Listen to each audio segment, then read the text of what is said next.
Hello, Marilyn. How are you? Good, thank you. How are you? I'm fine too, and thank you very much for giving me this opportunity to interview you. Thank you. I really appreciate it. I'm very happy to be speaking with you. So thank you. Yeah, thank you very much. So, friends, we have Marilyn here. So, let me give a short brief about her. She helps to resolve the important concerns of your life and create extraordinary transformation and healing. She's a life transformation teacher and author, speaker, healer, and board certified hypnotherapist in the area of personal and spiritual development. She assists you to release old patterns and move to a higher level of your life through courses, sessions, products, books, hypnotherapy, certification, and more. So there's Marilyn for us. So let us know more about Marilyn through her own words. So, Marilyn, how did you get into hypnosis? Well, it's quite a story. In the 1960s, I was teaching high school. Now, just Okay. so you know, I'm 81. So just so you know, because that explains I have a lot of years of doing this. I've been doing Yeah. hypnotherapy for many years, and that'll help explain why. But in the 1960s, I was teaching high school English. Okay. And at that time, I lived in Chicago, and the students were rioting in the schools the way they riot now. They were rioting at that time also. I was teaching, and it was very disconcerting. It was very difficult, and I had it was made me very nervous. I had headaches. I took all kinds of aspirins, and I tried to deal with feeling the stress. On the outside, I looked very calm, but on the inside, I was just a wreck. Okay. Okay. Somebody decided to tell me, go ahead and take a yoga class. Okay. I went and I took a yoga class, and at the end of the class, we relaxed. And I went so deeply, I relaxed more than I had ever relaxed before. And I said, this is it. This is what I want. This is how I want to live. And so I began to study yoga and meditation, and I eventually became a yoga and meditation teacher. Wow. Yeah. And then as the years went on, I took a program that taught me how to use this deep relaxation to help people with their troubles. Okay. Okay. In the 70s, in the beginning of the 1970s, I learned how to do this. And it was just perfect for me.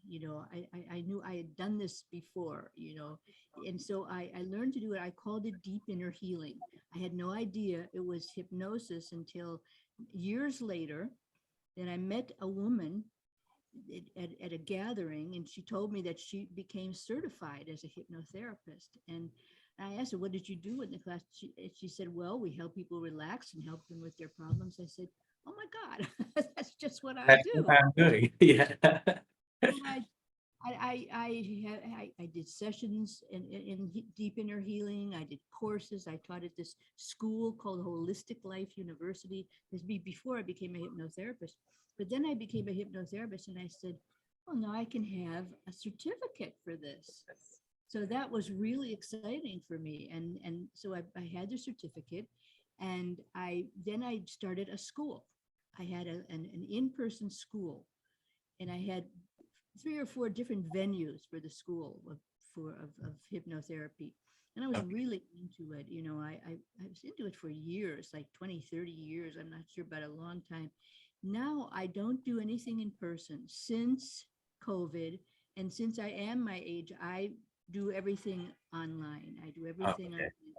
And I made that decision to do that. And that just feels good to me. And the interesting thing is the way I do hypnosis has changed over the years. And the way I do it fits beautifully on Zoom. And I Okay. can share some of that with you a little bit later, because it fits very well. I don't do long inductions anymore. And if anyone's listening and doesn't know what induction is, it means the relaxation part. But I don't have to do that anymore. I have a specific way of working that it works perfectly online. And I just want to say to people who are watching, it doesn't look like I'm having eye contact with you because my cam is up there, and if I look up there, it's not doesn't look right. So if just just bear with me with this, Yeah. okay?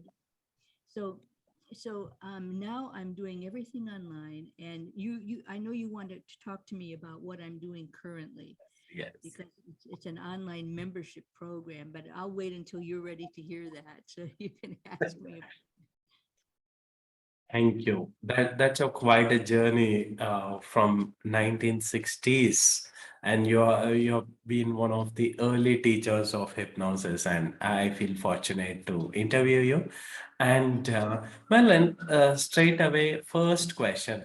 Okay, so you have launched your online hypnotherapy certification program, and it has past life regression, it has medical hypnosis, it has clinical hypnosis, it has spiritual hypnosis.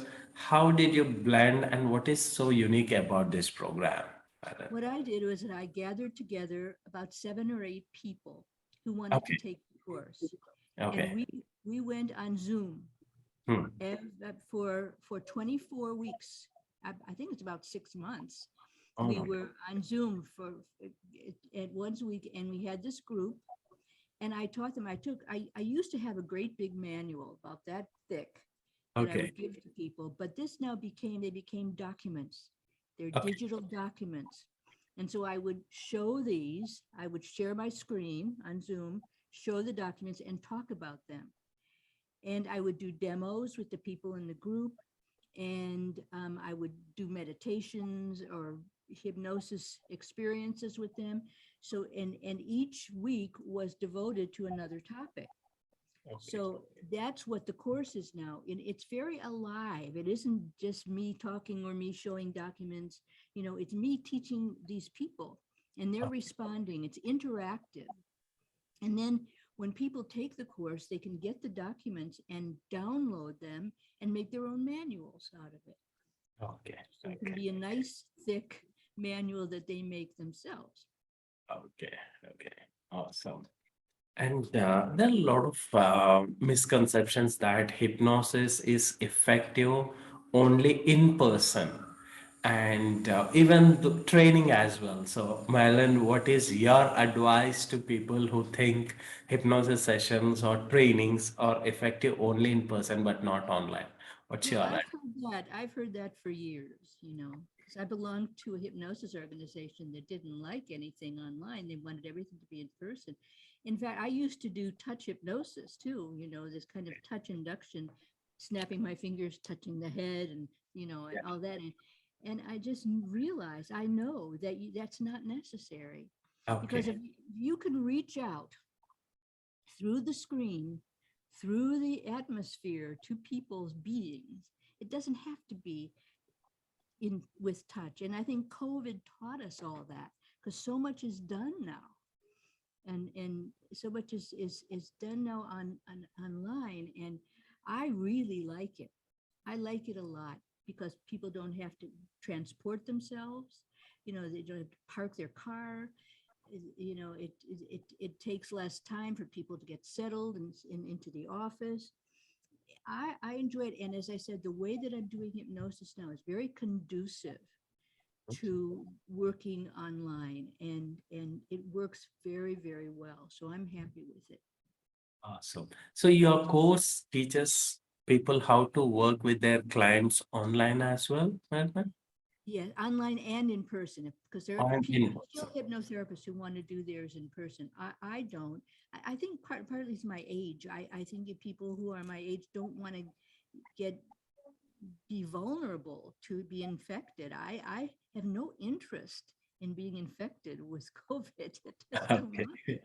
So that's one of the reasons. And another reason is that it works for me to work online. It works for me because you can reach out to people. As I was saying before, your being reaches out to people. If you're good at that, you can reach you can take your energy and send it. Now, I'll just say this. I have a spiritual teacher in India who gives initiations all online and through videos Okay. without touching. Yeah. So, and it works.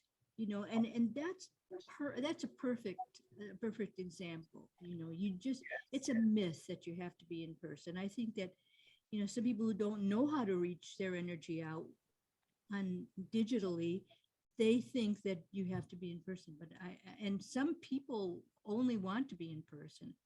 But I No. don't know why they would want that in the time of COVID. I really don't know why they would want that, because No. Okay. it's risky, you know. And Marilyn, because I'm asking these questions based on newly certified hypnotherapists or who are getting started and all that. So, what is your view about reading certain scripts to the clients? What is your view about it? Hypnosis scripts. Okay. Yeah. Well, I think there are problems with hypnosis scripts. And one of the problems is that they're canned. And what I mean by canned is that they are written in a certain way that doesn't necessarily apply to the client. So, I mean, some hypnosis scripts are very great. They're very good and they work well, but some of them, they just say things that don't apply to the person that you're working with. So Okay. what I do is teach people to write their own scripts. I Hmm. have a way of doing that, and I teach that in the course. So Wow. there's a beginning part to it that is the same, which is the relaxation part. And the ending part is the same, which is bringing people back. But the middle part, excuse me, pardon me, is based on what you are doing with the client and how you're working, what their situation, what their problems are. So you take notes when you work with a person and see what's going on with them. And I have a questionnaire that people fill out before they come. And you use that and you use what you do together and you speak affirmative words, healing words about clients' specific issues. And I think that's better than a script, because a script doesn't necessarily apply. For example, I think I'm talking too much. Am I talking too much here? No, no, no, no, no. Please, this is All very right. important, Marilyn. Okay, good. So let's say, okay, the script says you're walking along the beach and your feet are in the water and you feel very comfortable. What if someone has a fear of water? What if someone Sure. doesn't like the beach? What if someone doesn't like to be in the sun because they don't like that? Or you're going on an elevator. Someone has a terror of elevators. Yeah. So, those things you have to really take into consideration when Yes. you're working with somebody. So I like writing around, and you know what I do with these? I make recordings for people. I make Okay. 15-minute recordings for every person after we do the work together. And it's the beginning part is that induction that we do the same. And I count backwards. I like to do that. And it takes about 5 minutes. And then, pardon me, I got to take a little bit of water. Yeah, please, please. And then speaking specifically affirmative words to the client, nice, comforting, healing, specific words that apply to your client. And sometimes I ask clients to tell me, what does your wise mind tell you about that, about their situation? And I write down what their wise mind says. And when I make the recordings, I give it back to them. I give those words back to them in their own words. And they love that. And that's better than a canned script. The thing Yes. is, I have a script book. That's a kind of spiritual script book that I like a lot, and I sell it. But I don't think it's appropriate for doing for every session. It's not. It's better to use people's personal issues, and when Okay. you do these. Thank you. Thank you very much. That was a wonderful advice. And Marilyn, one more different school of thoughts that don't regress your clients into their, age regression, past life regression. And then there are certain people like, yes, regression works because we are very much working on the root cause. So what is your experience about it? Well, that's a really great question, and I have a lot of feelings about it, and I have changed the way I work with this. I do work with the past of this life. When and I have to explain how I work, but I ask people to go back to to consider where they might have picked up their issue, or picked up their problem, where might it have originated. And they can go back, but they don't have to buy it. They don't have to, let it, they don't have to necessarily re-experience it, though if they do, it's okay, because I really believe in the witness. The witness can watch them while they're doing this and can see it from a perspective that's a higher perspective, so they don't necessarily become embroiled in it. But now let's talk about past life regression. And I used to do it quite a bit. But I have a spiritual teacher now who's an enlightened being, who says, that necessarily can be dangerous to do past life regressions, because you don't know what you're getting yourself into. And if people are new, I don't think they should really fool with that, and they might, if they feel really confident and, they can handle it. But I think that people should be cautious about past life regression. I've become less interested in past life regression, and I'll tell you why. Because I'm more interested in the consciousness that's going on in a person than the stories. The stories Okay. are interesting. The stories are interesting, the stories are important, but shifting the consciousness, the level of being of a person to experience their difficulties in a whole new way, that's what I think works best. That's what I like to do anyway.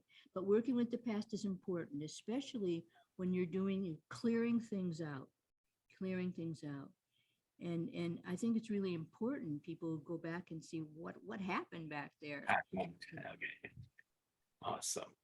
So that's a beautiful course you have developed, which covers all these elements, Yeah, very. spirituality, past lives, and including a bit of NLP, Ericksonian part, and all that beautifully structured course. Thank And you. you have also recently launched a course which is like on the higher self, connecting with the higher self, and the program is called the higher self solution. So what is this all about? A year-long program is what is mentioned in the website. So could you please tell what is it, Thank you Marilyn? for mentioning it. I really appreciate that. It's a membership program, which means that people subscribe to it. And it's a low monthly fee, or they can pay by the year, and they can stay for a year or as long as they want. Okay. And so we will talk about what is the higher self. And, the higher self is that part of yourself that's eternal, sacred, divine, as opposed to the part of yourself that is finite and sometimes troubled and sometimes lonely and sometimes angry and sometimes bored. That's not the higher self, that's the ego self. But the higher self is the core of yourself. Okay. And we all have it inside of ourselves. It's a part of the core of who we are. And I'd like to just talk for a minute. I talked about it yesterday. I had a gathering of people who are looking at this program. I will start it in a week. Okay. But in the beginning, there's all this undifferentiated consciousness, the whole, uh, just the cosmos. It's all the whole cosmos, and it didn't have any differentiation of forms. But eventually, it began to devolve and get more and more forms, and some of the forms were very limited. And it was like cloaks were put over the forms, and it created a lot more limitation and ego. And it kept devolving more and more and more. And our job is to go back up and evolve and bring us back to an understanding that undifferentiated, beautiful consciousness of love and light and peace and everything good that's inside of us, because we're made of that. We're made of consciousness. And enlightened beings, they know this, because they see that you're consciousness. They understand it. We don't necessarily know it. Most people in the world don't know it, but we're lucky that we can know it, and we can have that as someplace to travel towards. And then I gave an example of the itsy bitsy spider. Do you know about that song? The itsy bitsy spider went No. up the water spout, down came the rain and washed the spider out.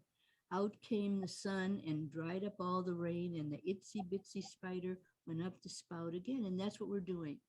The rain has washed us out and made us limited and egocentric. But now the light came in, the sun came in, and we're going back up the spout again into higher consciousness, to the higher self. So that's what we're doing here on earth. That's the job we came to do. And so the way that I do hypnosis now is more attuned to that, because I like to work with the higher self in hypnosis, and let that be a teacher for each person, because each person's higher self has great wisdom and light, and we can tune into that and see what's the answer to your dilemma. You've got it inside of you. So we work with that. That's what I like to work with more than the stories. Okay. Okay. Yeah. Wonderful. And you have written a couple of books as well, Marilyn. So the list goes long. I'm sure, I'll not ask all the questions around it. One thing, let us talk a little bit about, yes, spirituality. And there is also, we need to balance our physical life as well when it comes to abundance, prosperity, and all that. So you have written an exclusive book about abundance. So could you please tell about, what inspired you to write a book on that? Well, that's something that I've had to work on, because a long time ago, pardon me again, I'm taking a Please, little please have water. water.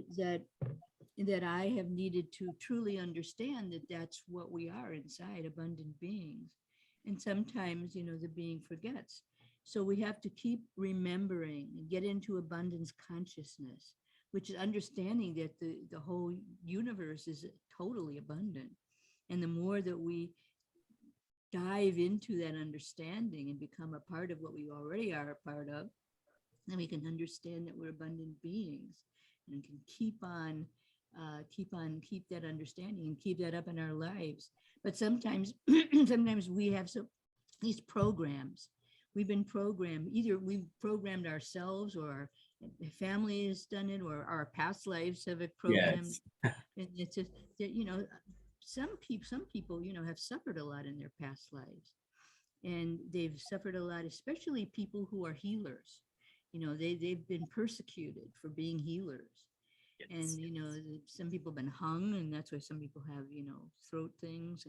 I hope my throat things are not because of that, but people have issues, that sometimes they've been told that they've been brainwashed by family and parents. I know that when I used to be an English major in school, and that and English language and literature. And so I read all these poets that said, the world is too much with you. You have to simplify your life and throw away this. And I believed that for a while. And I think that kind of ruined me. But now I really believe in abundance. I really believe in it. I think the more abundant that we are, the more we can give. The more we can give, the more we can shine our lights, the more we can feel free to do what we came here to do, instead of struggling all the time, struggling to make it. That's the hard part, but the thing is, I really understand when other people are struggling, and I really, I like to help them in any way that I can. Okay. So that has inspired, because the reason I specifically want to ask this question is because you come from all sort of experiences and background, like as a teacher, like school teacher, what I meant, then as a hypnosis teacher, as a spiritual teacher, and all that.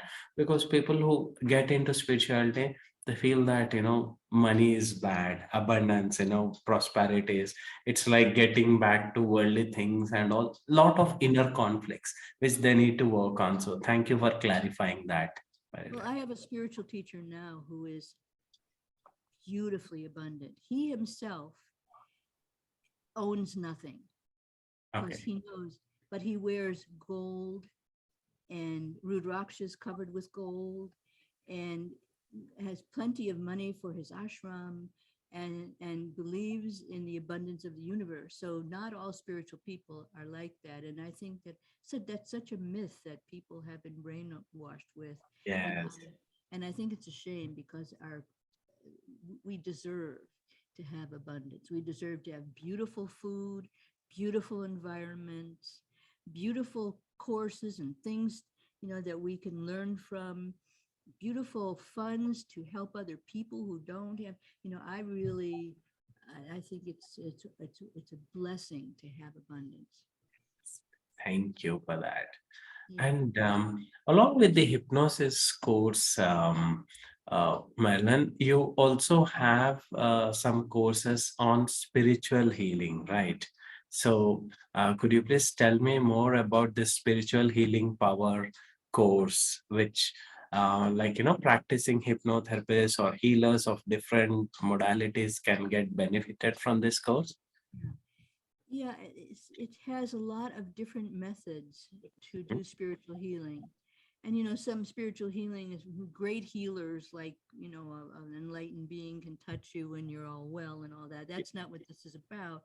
It's about, going deeply within and healing the wounds of the soul and healing the thoughts and the brainwashing and the troubles that you have and healing those by recognizing the higher possibilities that you have that's already built in with you. That's your birthright to have this healing, but it's reminding you of this healing power you have. I have one book, it's called Healing is Remembering Who You Are.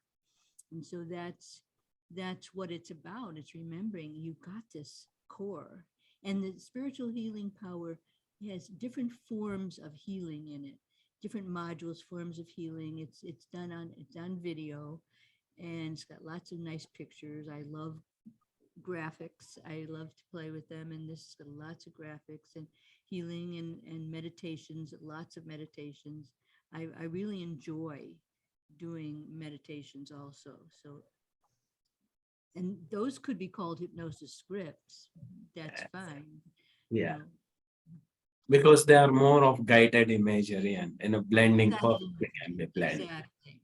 Awesome, awesome. Of course, I talk about guided imagery, but it has to be based on the particular individual's uh, Needs. type of being. Yeah, because if you do you guided imagery and you have no idea what a person is thinking about, True. just not hitting the mark with that person. Yeah, Marilyn, somewhere in it could be in a professional hypnosis journey or personal life or spiritual growth, ego comes into the picture. So, how in person, how did you deal with your own ego part in your journey of these many How decades? do I deal with it? Because it's a Yeah, lifelong, it's a pursuit of working with your ego, which means if you're working with feeling disappointed or you feel resentful or all of that, that's your ego. Well, for me, I have a whole system of working with it because in the mornings, I do hours of spiritual practice. I do yoga, puja. Puja yes. is a ceremony. It's an ancient kind of ceremony using flowers and water and Sanskrit chanting and all of that. I do that, and I work with that, and I listen to satsangs, which are enlightened being words. I do that, and I just let it all wash over me, so that I'm constantly training myself, the real self, the true self. Be here with it, be here with it. Don't go back here, don't go forward here. Stay here and pay attention to your being. Pay attention. Thank you very much. And Marilyn, what is your suggestion? People like, healers. I would like to use the word healer here because one can be anything, a therapist, coach, healer, a massage, acupuncturist, anyone. What's your advice about taking care of self? Because Oh, they work with others, but how do we take care of ourselves? it's so important.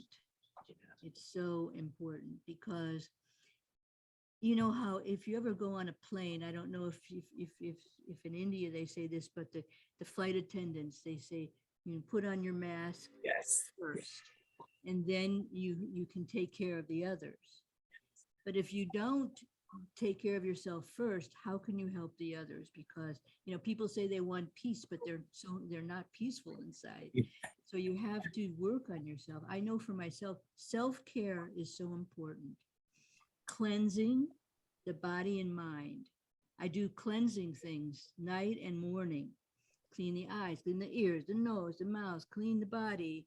You know, and then I eat. I have to eat a certain way because it's important to me and it agrees with me. When I eat the right way, then I feel better. And I Okay. have a sensitive body, so I have to pay attention to that.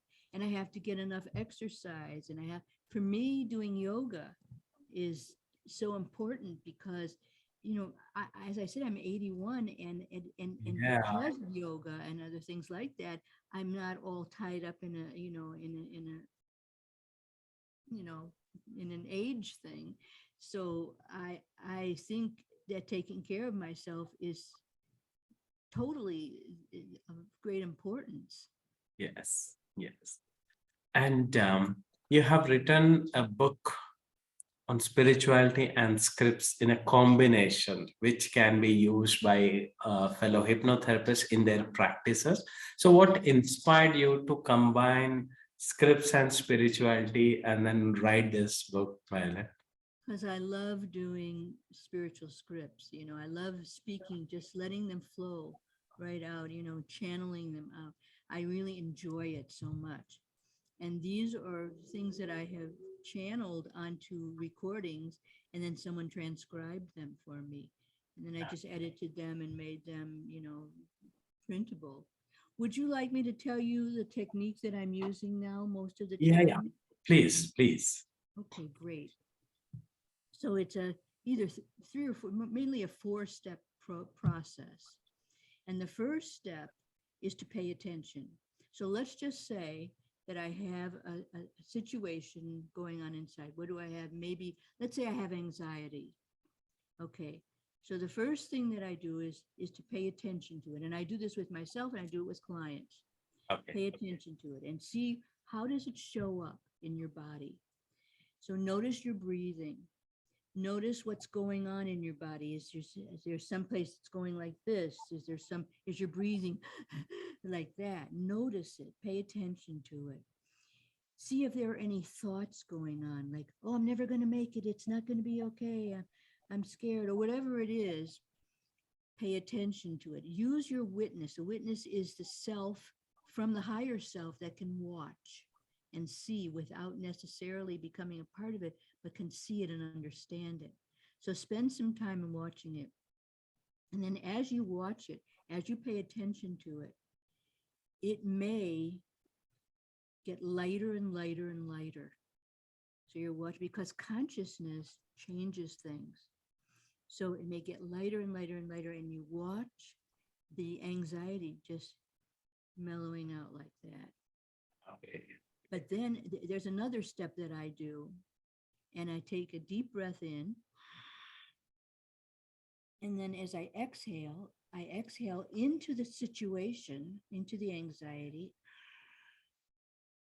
and break it up into tiny little molecules and send it out to the universe and disperse it.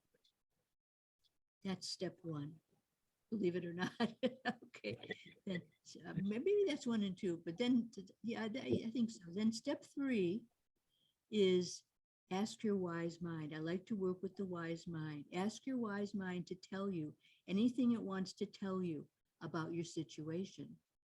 So it's phenomenal. It's amazing what people come up with, what they say. They say, I have had this situation since I was 7. My family was anxious, and I get scared, so my blood pressure goes up. I know this about myself, but my wise mind says you don't have to do that anymore if you work with your breathing. So take nice deep breaths in and exhale, and breathe into that experience, and you breathe it out and break it up into tiny molecules and disperse it into the universe. And then, so that's, pay attention, breathe and break it up into molecules. Ask your wise mind to tell you anything it wants to tell you about this. And step 4 is to imagine yourself looking and feeling just the way you'd like to look and feel. Wow. See it, feel it, think about it, know it, just imagine it. And then put your thumb together with your index finger and find a word or a phrase that symbolizes that. And so it might be, I am peace. I am peace. That might be what they say, or whatever they want to say. It comes from inside them. It doesn't come from me. And they say, and then you can use this any time of the day or night that you need it and you want it. I am peace. I am peace. And you say it to yourself and it helps you. So that's basically what I'm using now. So in the first step, we can go back to the past, because they might go back to the past and see, oh, I did that when I was 5, and I'm looking at myself. And another thing we can add is working with the inner child. Let's go back and give some love to that child. Or they can work with love and light. Let's bring some love to you as an adult. Let's bring some light to you as an adult. We can add this to this process. So it works with consciousness. That's what I like about it. It works for me, and it works online so great. Wow. Thank you very much for breaking down your process. I'm sure many people will get benefited with this as well. Thank you very much. I like it. I use it myself. I use either the whole thing or just parts of it, in my own life, and it helps tremendously. The first part, the paying attention to something, you feel anxious and you watch it, see it, watch it, just be there with it. Just wants your friendship.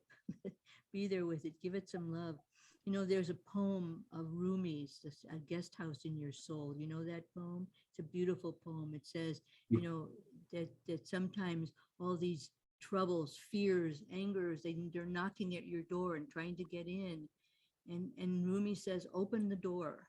Let them come in. Let them sit down at the table with you. And they can be your friends. They can be your friends. And he said that they can be a voice from beyond that has a message for you. And and then when you sit down with them, you be with them, they're different. They're not the same anymore. They're just not, and I'll say one more thing. There's this lama or monk in a cave, and he went out to get some firewood, and he came back to the cave, and he said there were some demons in there, and he said, go away, go away, go away. And one of them just wouldn't go away. So he said, okay, let's you and I talk for a bit now. Okay. Let's have some tea together. What happened? Demon went away. That's a beautiful metaphor to connect with our own self. Thank you. So one last question, Marilyn. Have you been to India? I haven't been physically to India, but I have 3 gurus from India, all Hindu gurus from India. Okay. And the one that I have now is my last one. Okay. And everything they have led me to this one and taught me everything. But I've been to India in my inner life. Totally. I call myself partly Indian, because it's such an important part of my world. But I've never been physically there. Okay. But who knows what will happen? Yes. Maybe you might come to Bangalore and I might get a chance to meet you. Who knows? It would be wonderful. It would be wonderful. Yes. And thank you very much, Madeline, for your time. And it was so beautiful conversation. And I love your energies and your rich experience. For thank you also for debriefing your process. It was amazing, and it was wonderful talking to you. Thank you It once was again. wonderful talking to you too. And if you like, I'll send you a copy of this process. So Sure, if you sure, Madeline. feel like using it, feel Yes, free. thank you. Thank you so much. I really Thank enjoyed you being once with you. again. I loved your energy, and I'm so glad I have a new friend. Thank you very, Yes, very much. thank you very much.